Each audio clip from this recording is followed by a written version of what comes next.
Buenos días, hermanos, Dios les bendiga. Para mí es un placer estar otro miércoles de oración, sirviéndole al Señor en nuestra amada iglesia y exponiendo su palabra. Vamos a estar ubicados en el libro de Jeremías, capítulo 15, versículos del 1 al 15 y del 19 al 21. Si pueden notar, este libro de Jeremías tiene como subtítulo la implacable ira de Dios contra Judá. Jeremías fue un profeta del Antiguo Testamento que enfocó su predicación en los últimos años del reinado de Judá, aproximadamente entre los años 626 a 586 a.C. Jeremías profetizaba la destrucción inminente del reino de Judá. Y él vivió ese tiempo amargo, él vivió cuando los babilonios cautivaron al pueblo de Judá. Él vivió todas las cosas que predicó. También es conocido como el profeta llorón, porque su predicación era tan fuerte, todo lo que Dios le decía que le predicara al pueblo, que él lloraba por saber lo que al pueblo le venía seguramente, pues que iba a ser inevitable, que no iba a manera de cambiar.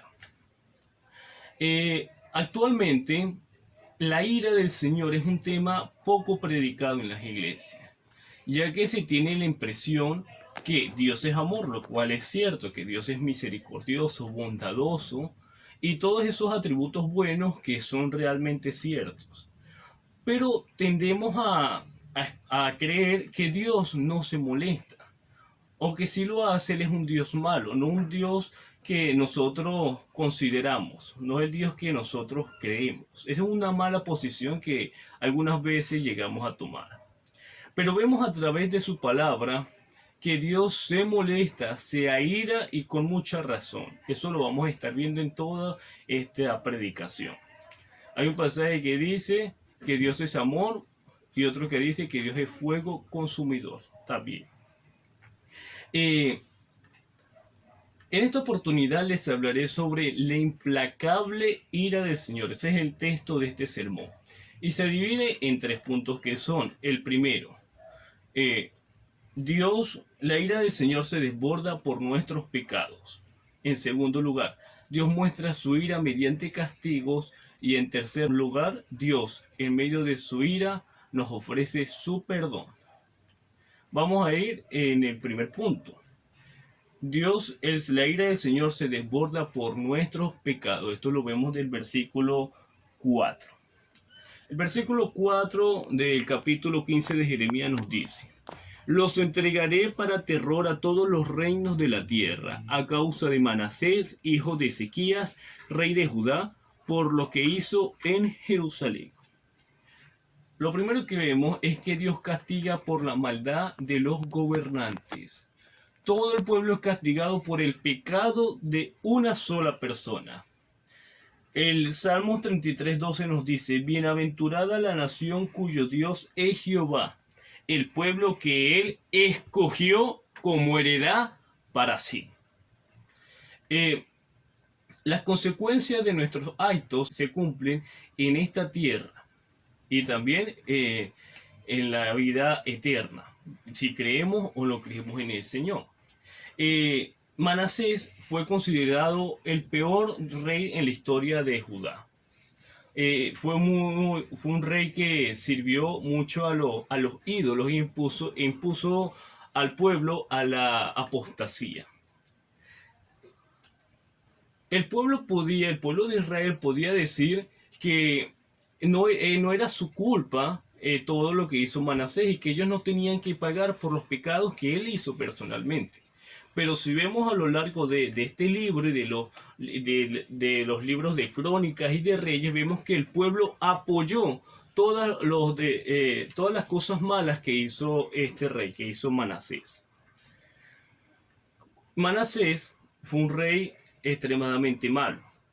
Y eso nos lleva a la conclusión de que los pecados de una persona afectan a muchos. Aún si una persona se arrepiente de sus malos hechos, las consecuencias siguen. Si una persona muere, sus malos hechos en la tierra continúan, son heredados. Hemos visto muchos ejemplos de señores que mueren, de personas mayores que mueren, y después hay un problema familiar por deudas o por cosas por compromisos que esa persona dejó en la tierra, que los tienen que acarrear los hijos, nietos y familiares cercanos y amigos. Entonces, debemos orar por nuestros no gobernantes. Para ilustrar este aspecto, nos vamos a ir a un tiempo atrás en la historia. El presidente de los Estados Unidos, Brian Holmes, honró y sirvió a Dios en su gobierno. En julio de 1846, hay que entrar en contexto que en este momento histórico, los estados de toda la nación de Estados Unidos estaban siendo repartidos entre los pobladores. Como era un terreno que tenía poco tiempo de ser conocido, estaban tratando de llenar la tierra con más personas. Estaban repartiendo la tierra. En medio de este contexto, las personas emigraban de sus lugares de origen para ir a recibir sus tierras en los Estados Unidos. También tenemos que saber que en este momento histórico estaba la guerra contra los Estados Unidos contra México. En una de estas ocasiones, uno de estos peregrinajes, iba un pueblo cristiano con el fin de haciendo un viaje desde Iowa al Valle del Lago Salado en los Estados Unidos. En medio de su transcurso, se les manda una orden diciéndoles que tienen que presentar ayuda al gobierno de los Estados Unidos en la lucha contra México. Y el presidente les dijo que si ellos se comportaban correctamente, no iban a participar en la lucha. Pues estas personas cristianas se fueron al ejército y se reclutó el batallón cristiano. Y ellos el presidente cumplió con su palabra. Ellos actuaron correctamente y no participaron en la lucha. Y esto tuvo grandes beneficios, pues ayudaron económicamente a todos los cristianos que estaban tratando de llegar a estas tierras, y aparte aportaron dinero para la obra del Señor. Y este presidente Brian Holmes decía que veía esta compañía de personas y decía: Dios los bendiga grandemente, Dios los bendiga siempre y para siempre. Romanos 13:1 nos dice: sométase toda alma a las autoridades superiores, porque no hay autoridad sino de parte de Dios, y las que hay por Dios son establecidas. Así que el que se opone a la autoridad, al ordenado por Dios resiste, y a los que resisten acarrean condenación para sí. El apóstol Pablo aquí nos está diciendo que nosotros tenemos que someternos a las autoridades terrenales. Ojo con esto: Dios no aprueba nunca un gobierno corrupto, ni gobernantes y dirigentes políticos que hagan lo malo.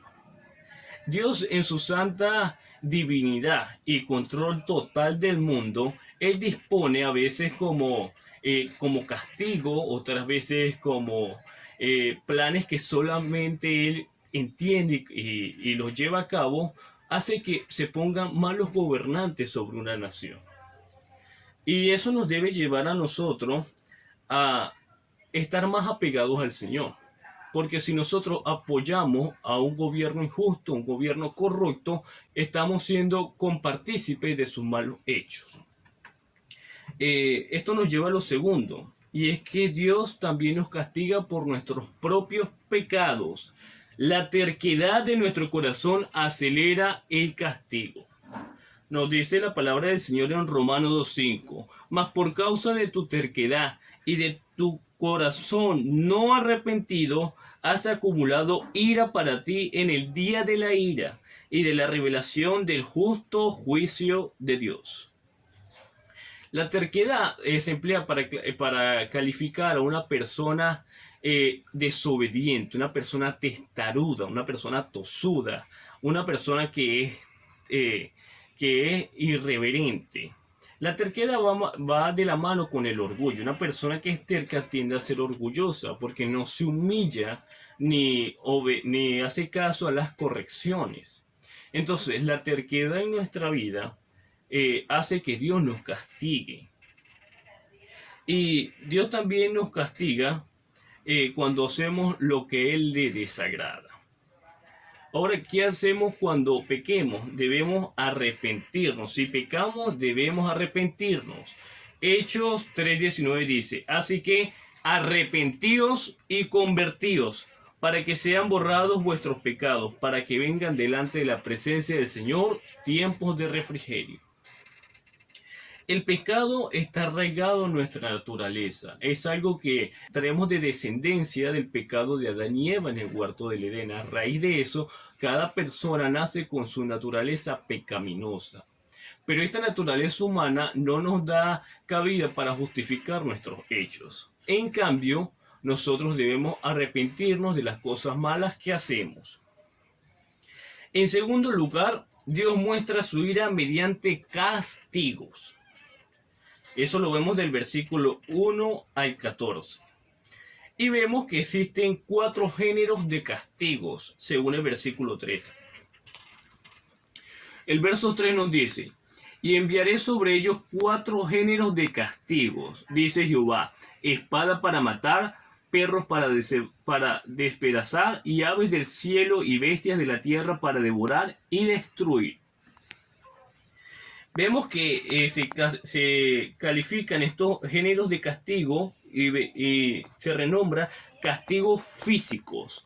Castigos físicos cuando vemos referido espada para matar. Se describe plagas y castigos físicos, castigos mortales que acaban con la vida. También vemos otro versículo que nos dice, los entregaré a vegación. Es decir, Dios va a hacer que el pueblo vague de lugar en lugar a causa de la conquista. También vemos en nuestros versículos que los aventaré. El aventar es un proceso en el cual se separa el trigo de la paja. El trigo se vierte desde lo alto a través del viento. El viento se lleva los materiales livianos y cae abajo el fruto. Entonces Dios iba a hacer que la persona iba a aventar el pueblo como este proceso, pues iba a enviar al pueblo a que sean desplazados y sean soplados como cuando se escoge el trigo y se suelta la paja. Vemos también castigos de la naturaleza. Cuando notamos en el versículo 3, perros para despedazar y aves del cielo y bestias de la tierra para devorar y destruir. El Señor nos ha demostrado en su palabra que Él tiene poder sobre la naturaleza, sobre lo que Él creó. Entonces Dios tiene poder sobre todo el mundo. Y Él usa a los animales y a la propia naturaleza para sus propósitos. Ejemplos como estos encontramos en el diluvio con el arca de Noé, donde Dios utilizó el mundo para castigar, Él utilizó el agua específicamente para castigar a la humanidad. Vemos también que el castigo de Dios es inevitable, según el versículo 1 y 6, que aún la plegaria de Moisés y Samuel no evitarían el castigo. Moisés y Samuel fueron personas eminentes en la historia de Israel, personas eminentes por sus intercesiones por el pueblo. Dios estaba tan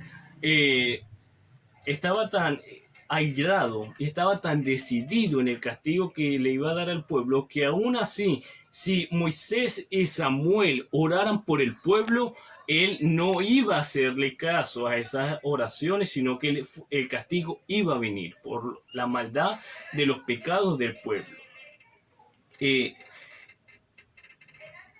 Moisés y Samuel tenían una relación, en el Antiguo Testamento lo vemos, una relación muy íntima con el Señor. Y a través de esa relación íntima, Moisés, por ejemplo, vio, dice la palabra, que Dios le hablaba cara a cara. No le hablaba por visiones ni por sueños, sino cara a cara. Vemos también que Dios espera hasta el último momento para que nos arrepintamos. Números 14:18 dice: Jehová, tardo para la ira y grande en misericordia, que perdona la iniquidad y la rebelión, aunque de ningún modo tendrá por inocente al culpable, que visita la maldad de los padres sobre los hijos hasta los terceros y hasta los cuartos. El Señor dice en este texto bíblico: estoy cansado de arrepentirme. Esto es algo que nos puede sonar un poco ilógico, porque hay un pasaje que nos dice que Dios no es hombre para mentir, ni hijo de hombre para arrepentirse. Entonces, ¿qué es lo que observamos aquí? Esto es un lenguaje antropomórfico. Dios, como nos creó a nosotros, Él habla nuestro idioma. Dios habla humanamente cuando se dirige a cada uno de nosotros. Entonces, lo que se quiere decir aquí es que estoy cansado de estar cambiando de decisión. Estoy cansado de estar cambiando mis propósitos, de estar cambiando lo que me dispongo a hacer. Es lo que vemos aquí. Eso nos enseña que Dios no castiga sin motivo, y que cuando Dios castiga es porque nosotros lo merecemos. En tercer lugar, Dios en medio de su ira nos ofrece su perdón, versículos del 19 al 21. Vemos las bendiciones del perdón de Dios. La primera bendición es protección de todo mal. Hemos venido hablando de la ira del Señor, hemos venido hablando de los castigos del Señor, pero ahora cuando tocamos el versículo 19 y 21 que nos dice: Por tanto, así dijo Jehová, si te convirtieres, yo te restauraré, y estarás delante de mí, y separarás de lo precioso de lo vil. Serás como mi boca. Conviértanse ellos a ti, mas tú no te conviertas a ellos. Y te pondré en este pueblo como muro fortificado de bronce. Pelearán contra ti, pero no te vencerán, porque yo estoy contigo para guardarte y para defenderte, dice Jehová. Y el 21 nos dice: y yo te libraré de la mano de los malos y te redimiré de las manos de los fuertes. Es cuestión de consuelo que tengamos un Dios que en su inmenso amor nos perdona nuestros pecados, que en medio de su ira nos muestra su misericordia. Nosotros, aunque somos pecadores, Dios, a través de la muerte de su Hijo amado Jesucristo, nos da su perdón. Nos da la segunda oportunidad de que nosotros nos arrepintamos de nuestros pecados. La segunda, vemos también otra bendición de Dios, que es la restauración espiritual. El pueblo de Israel en este momento había perdido esos tiempos de gloria que tenía anteriormente, hablando en el ámbito espiritual. Tiempos en los cuales Dios estaba en medio de ellos y ellos adoraban únicamente al Señor. Como por ejemplo, el gobierno del rey David, de Salomón, el éxodo con la salida de Egipto y otros acontecimientos históricos. Ahora en este momento Dios dice que iba a restaurar al pueblo, iba a volver él a ser su Dios y ellos iban a volver a vivir en adoración plena al Señor. Y vemos también los requisitos para ser perdonados. Dios se enoja, pero Dios también nos ama. ¿Y cómo nosotros alcanzamos al amor de Dios? Es convirtiéndonos de corazón. Dios responde a Jeremías: si te convirtieres, yo te responderé. El Señor dice que debemos convertirnos de nuestros pecados, debemos arrepentirnos de corazón. El pecado lo vamos a estar tristemente practicando todos los días. Pero todos los días nosotros debemos arrepentirnos del mal. Y arrepentirnos significa no volver a cometer ese mismo error, no volver a caer en lo mismo que estábamos haciendo, sino apartarnos. No querer más congraciarnos con el pecado, sino andar en Cristo.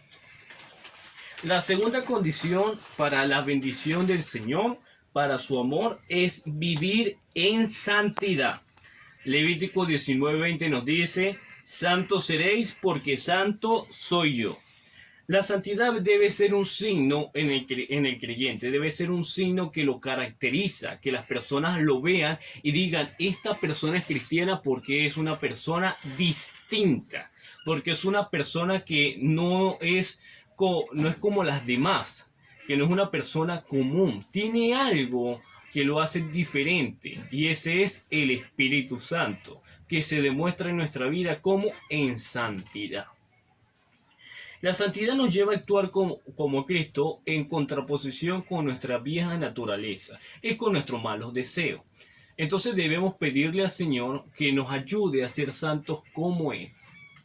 Ya para finalizar, hemos hablado acerca de la implacable ira del Señor y vimos 3 puntos. El primero de ellos: en la ira del Señor se desborda por nuestros pecados, las razones por las cuales Dios nos castiga. Lo segundo: Dios demuestra su ira mediante castigos. Y en tercer lugar, Dios en medio de su ira nos ofrece su perdón. Les quisiera preguntar: ¿andamos correctamente para que no merezcamos el castigo y la ira del Señor? Nuestra vida se comporta como la de Cristo. Dios vive en nosotros y eso es lo que le expresamos al mundo. Hay cosas importantes que aprendimos hoy en este pasaje.